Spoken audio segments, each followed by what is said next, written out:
We are on Facebook and Twitter with our post show, continuing our discussion about tonight's conversation, minority businesses facing reopening the economy. Irene, let me start with you because you were able to get the Paycheck Protection funding and you're able to bring back some of your staff. How helpful has that been in preparing you to face reopening? We were very fortunate to get a PPP loan, and it feels great to have some money in the bank. That being said, the process was very confusing, and the goalposts around forgiveness are continuing to move, which is incredibly frustrating for us. And so we're really just doing our best to make a plan that is something stable for our staff to hold on to, and just crossing our fingers and hoping that we are able to achieve the forgiveness that is hopefully coming down the line. But the whole process, I think, was so challenging. And I am, a native speaker of English and a college graduate, and I really can't imagine how other businesses are able to get through this process without the resources that we are fortunate to have. And so I think for me, the whole thing has been just a very untrustworthy and unstable process, and something that my heart goes out to anyone else who's trying to navigate this. Well, actually, we've talked about the fact that a lot of these forms were not in English, and people were just left by the wayside. And then, of course, people didn't have relationships with banks, long-term relationships, which was key. As John Cruz has explained, because he had long-term relationships with some banks, his company was, situated in that way so they could just move quickly to receive some of that funding. John Cruz, you did get some stimulus funding on both sides of your company, the management side and the construction side. How helpful was that for you? Or is it like what Irene said, a little difficult trying to navigate how you have to pay it back and deal with it, and the process itself was confusing? It was very helpful for us, and we believe in our case, the way we're using it, that a lot of that won't be paid back. But it still gave us the cash to keep from laying off everybody. We were able to keep some people on, keep some continuity going. So for us, it was very important. And even if I did have to pay it back at 3%, I'll take a loan like that any day. So to us, it was very helpful. Again, I just feel another thing is when you look at the devastating effects, being fortunate enough to be in the position where we are, my wife and I and our family are foodies. We go quite a bit. And when I think of the money we haven't spent in the last 2 months, I mean, we'd go out, we happen to like wine, as Callie, Yes. And my wife and I, we could spend $100 to $150 in one sitting, and if I have my son and his wife. So it wasn't unusual for us to spend anywhere from maybe going out at least once a week, 150 to maybe 300, depending how many crowd. That isn't being done anymore. So I really feel for the restaurants. I really do. My heart goes out to you. You will be both because you're both strong and you'll get over it. But the effect of that, and another small thing, is talking to the cleaners, that I was in there, and they were saying on the day I was in there, I was only their second customer. How does a small family business overcome that?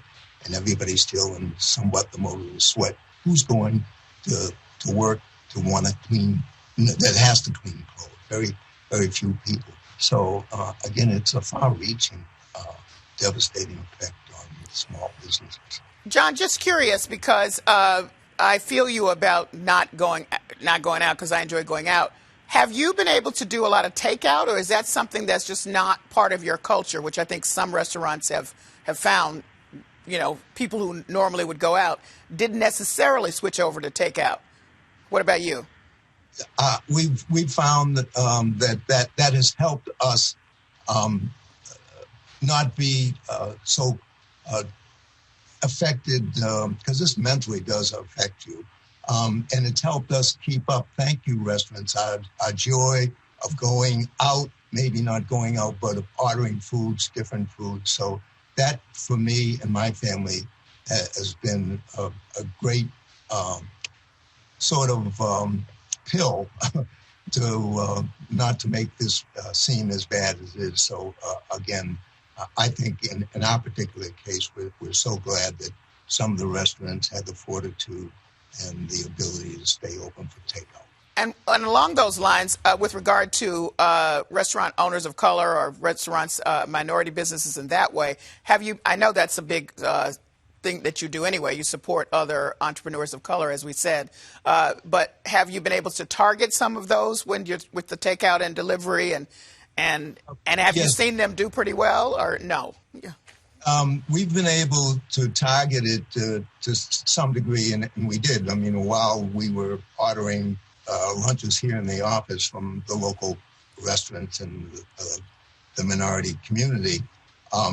But again, that was before Cobra just cut us out. So it is, I would say it's probably, we're doing something, but not to the effect that I think it's going to be the reason for any restaurant to maybe be profitable. They may be able to pay some help. Got it.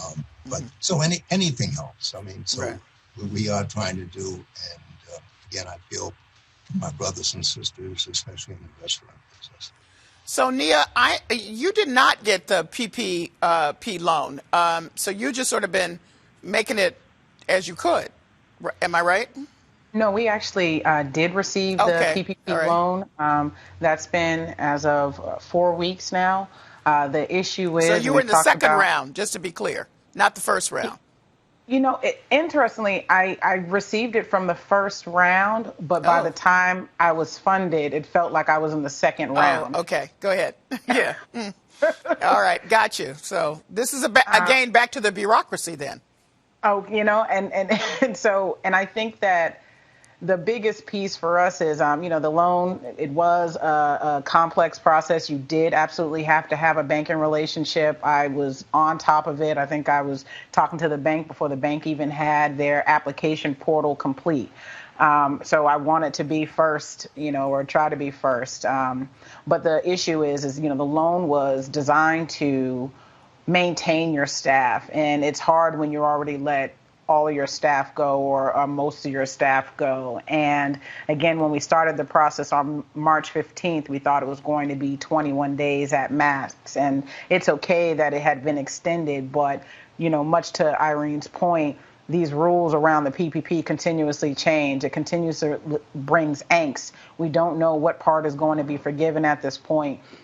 We don't want to necessarily put another loan on top of any loans that we may have. Again, I'm just under 2 years into ownership of the business.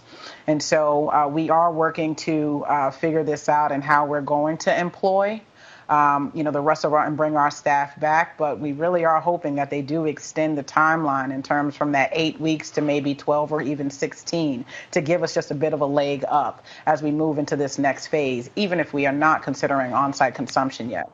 Do you feel resilient enough to make it through, even though everything that we've talked about is really tough? The new expense, the loss, the changing your model, all of that. Can you still, you know, even potentially not even getting more support of the kind that you need for 9 more months or later? Do you think you can still make it? I have to make it. Like, there's literally no other option, I believe, for us.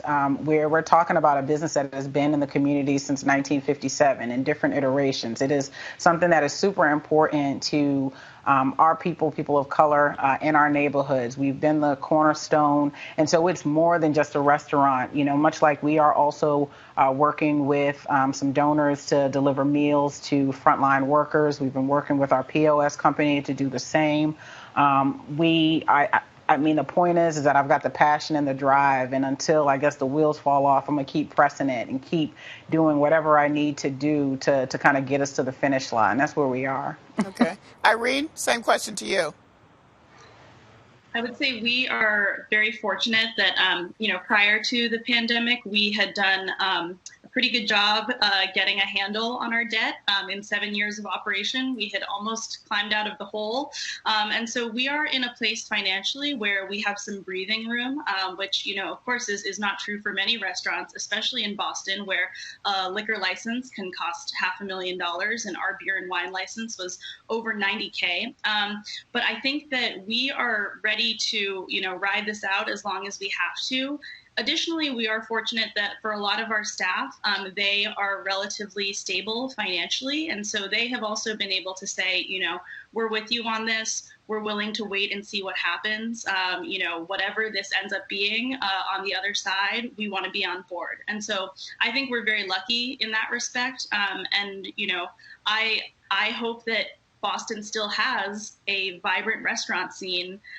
That's much more important to me, that I have places to go eat that I really like, that are interesting and have personality. That's a lot more important to me in a lot of ways than what happens to May specifically. So I think for my part, I'm trying to focus on the big picture as well as on our individual business. So when John Cruz was talking about going out in his regular life before COVID-19, he went to a lot of different restaurants, many of them of note. And I would say of the foodies in town, they're drawn by certain kinds of credentials often. And Irene, you have some of those. You 3-time semifinalist for James Beard. I'm saying this because I'm wondering, will these kinds of things matter in the new world? Yeah. What do you think? For better or for worse, I think they do matter. I think that now that everyone is spending so much time at home, a business's online presence with social media and virtual events makes a huge difference. And we absolutely recognize that there are a lot of businesses that, for whatever reason, they don't have a newsletter or 10,000 followers on Instagram or a PR company that is helping them, get into people's inboxes and popping up on their computers. And for that reason, a friend and I did launch a campaign on GoFundMe to try to support restaurants that have always been sort of under the radar, but really are like the cornerstones of neighborhoods. And so the campaign was called Unsung Restaurants, the unsung heroes of our industry, lots of immigrant-owned mom and pop shops, places that don't get in the news, but that we rely on, for that late night snack or that afternoon meal. And we were able to raise about $11,000, which we distributed to over 30 restaurants. Again, like ordering takeout, it feels like a drop in the bucket. But if it's $200 they didn't have yesterday, then we hope that makes some small difference. Even if the business closes, maybe they're able to pay a bill to help an employee with the next step. And so we've always really been passionate about trying to figure out how we get everyone in our industry to a place where the work is sustainable and profitable. And Jonathan, you get the last word, and that is this.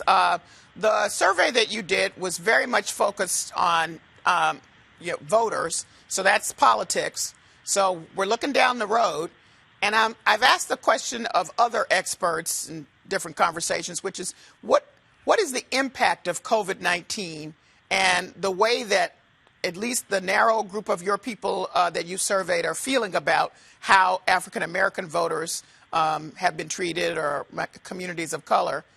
What's the impact politically? Can you extrapolate that from what you got from your survey? Well, I think what we find in our survey corresponds with some additional research that's been coming out in political science, which is essentially that African Americans are very angry and just discontent with what's been happening. And we expect that to really transition into strong political action being taken. I actually had recently published a paper with a colleague at Georgetown, where we found evidence. We looked at a large survey of African Americans during the 2016 election, and we found that the African Americans who expressed the highest propensity for being willing to run for office were African Americans who expressed high levels of, whether it's anger towards the political system, distrust in the political system, resentment towards the political system.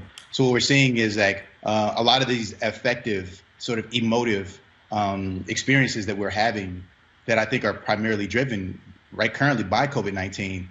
I expect that to turn into strong turnout in the 2020 election, given the capacity to participate in the election. And I also expect a new breed of leaders to emerge, of Black leaders to emerge, who want to make sure that we don't have this kind of catastrophe happened again, and especially in a way that disproportionately impacts our community. All right, well, we're going to let that be the last word. I thank all of you for your insight and analysis, and stay safe.